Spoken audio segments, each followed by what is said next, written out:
waxaad ku jiraysaa halgan dhammaystiran bilowga ilaa dhammaadka noloshaada waxaana la dhibtoonaysaa la dagaalanka saddexdan cadow ee lidiga ku badbaadadaada rabbi subxaanahu wa tacaala wuxuu inoo sheegay inay jiraan saddex cadow oo qofka bini'aadanka jidka xaqa ah iyo jannada ka hortaagan oo xumaanta u fududaynaya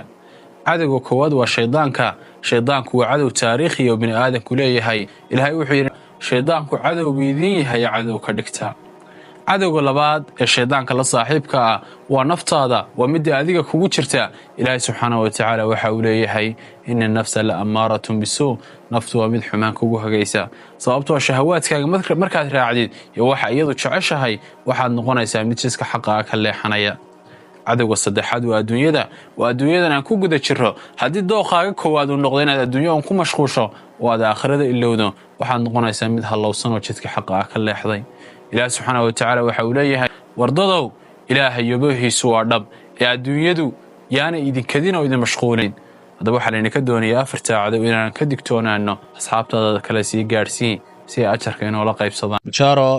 waxaa loogu bishaaraynayaa dhammaan bulshooyinta Soomaaliyeed ee daafaha caalamka joogta in markaska Al-Hidaaya Islamic Center uu diiwaan gelin doono arday cusub markaskan ayaa waxa uu bixiyaa duruus ay ka mid tahay aasaaska diinta Islaamka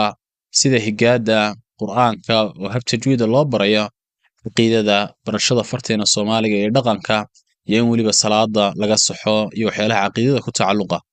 hadaba haddii aad u baahan tahay waxaad nagala soo xiriiri kartaa lambarkan aan kuu sheegayo